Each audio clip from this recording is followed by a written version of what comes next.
perhaps that maybe they don't believe they have what they need as far as evidence. I think there is a decent possibility that Diddy's going to walk.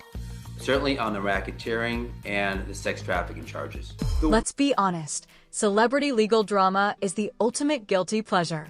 One minute you're watching a red carpet interview, and the next, you're skimming court filings with the urgency of decoding a thriller novel. But what happens when fame, power, and the justice system crash into each other like three egos in a Beverly Hills brawl? Please don't forget to subscribe and like this video.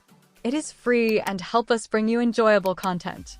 And of course, watch till the end. Right now, we're watching something rare. Sean Diddy Combs facing a racketeering and sex trafficking trial that feels like the climax of a long simmering story. Just as things heat up, prosecutors pull the rug out from under some of their own claims. Why? That's what we're here to unpack. But wait, this isn't just about Diddy. We've also got Blake Lively and Justin Baldoni caught in a surprising lawsuit over It Ends With Us and Todd and Julie Chrisley. They're trying to manifest a presidential pardon on national TV through Trump's daughter-in-law. Hollywood meets courtroom drama. And the script? Even crazier than anything streaming on Netflix.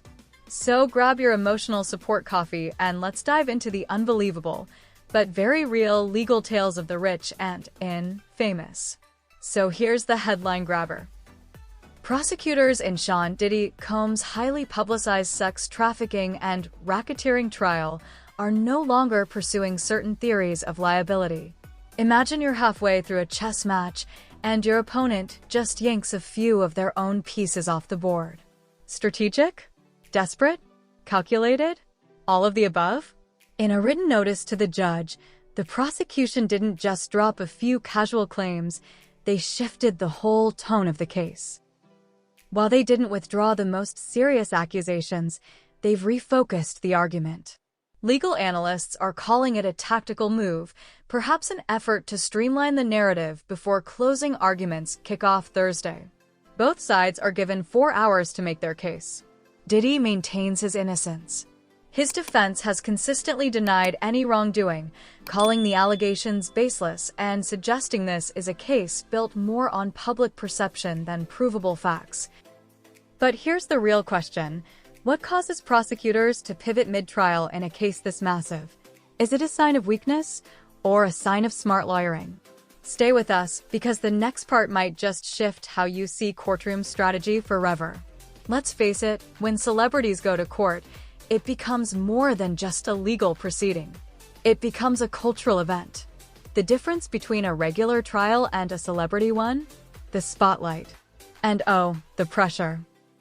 Diddy's trial has stirred up not only public scrutiny, but also social media firestorms, TikTok theories, and podcast dissections. But what we often miss is how these trials warp the usual process of justice. Everything is louder, messier, more performative. And that changes the way both sides behave.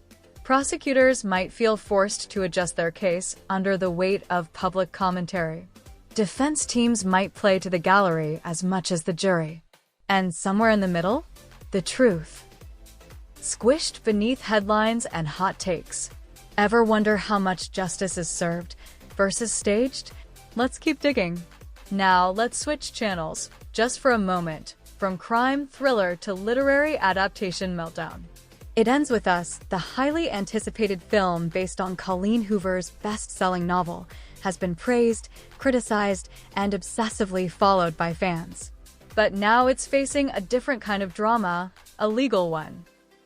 Blake Lively and Justin Baldoni, both producers and stars of the project, are caught in the crosshairs of a lawsuit. What's at stake? The complaint alleges unauthorized use of content, breach of contract, and misrepresentation over how the adaptation was handled. It's less about artistic vision and more about who gets credit and compensation when a book becomes a billion-dollar Hollywood machine. Fans are furious. Authors are anxious. And Lively and Baldoni? They're playing it cool for now. But here's where it gets juicy. Could this change how book-to-film deals are made forever? Let's break it down next. Turning a best-selling novel into a box office hit sounds dreamy, right? But beneath the glitz lies a battleground of contracts, rights, and very precise wording. Creative license is one thing. Breach of legal agreements? That's a lawsuit waiting to happen. This particular lawsuit calls into question how much the original content was altered, and whether the creators strayed too far from what they were contractually allowed to adapt. It's a problem that's been brewing in Hollywood, as studios snap up book rights and rush to production under tight timelines and looser interpretations. For Blake and Justin, this isn't just about one movie. It's about setting a precedent. If they lose, studios may become way more cautious about greenlighting similar projects. If they win, well, get ready for a lot more TikTok novels becoming films. What would you do if your life's work was reinterpreted and then you weren't even credited properly? Yeah, we're just getting started. Now let's jump to a story that sounds like it came from a political comedy sketch.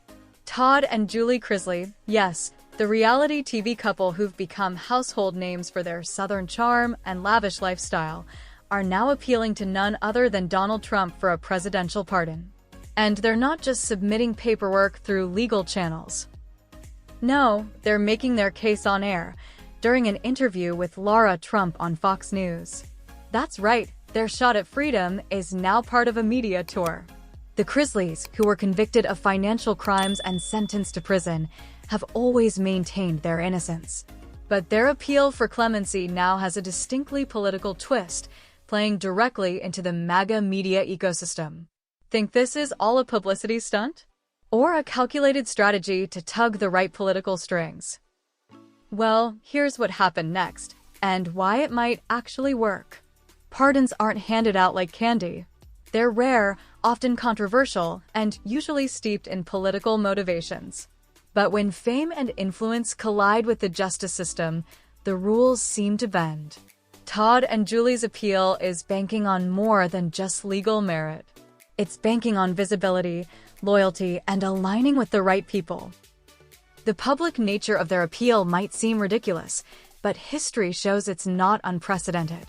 From rappers to corporate giants, those who've secured presidential pardons often had a loud enough platform and the right ears listening.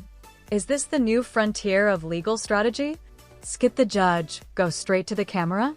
Let's look at what this trend means for the future of justice. Zoom out. Across these three stories, Diddy, Blake, and Justin, the Chrisleys, we're watching something bigger than individual trials. We're seeing how fame changes the rules of the game. Fame adds heat. It accelerates timelines. It amplifies every detail. And while some argue that celebrity status gives people an unfair advantage, others argue the opposite, that it makes justice harder to attain, because the court of public opinion often drowns out the real one. So we have to ask, can celebrities ever get a truly fair trial? Or is justice permanently warped when cameras are involved? If you're still reading, and we know you are, the answer may surprise you. Let's be real. It's easy to get lost in the spectacle. The designer suits, the dramatic testimonies, the late-night comedy monologues. But underneath all the celebrity glitz are real questions about how the justice system operates and who it really serves. What happens when prosecutors adjust strategies mid-trial to preserve momentum? When creators are sued over storytelling boundaries? When prison sentences become PR campaigns? These aren't just celebrity problems. They're reflections of how law, power, and narrative collide for all of us. And the most important part? You don't need 1 million followers to be affected by these systems. So, what now? Here's your challenge. Take a moment to think about how fame shapes justice. When you read a story like Diddy's, do you instinctively pick a side? When a celebrity seeks a pardon, do you cheer or cringe? Now imagine if it was you in that courtroom. Would the world believe your story, or just your reputation? We're not just watching these cases unfold, we're part of the culture that shapes them. So, let's open the floor. What do you think about Diddy's trial shift? Should celebrities be allowed to lobby for pardons on TV?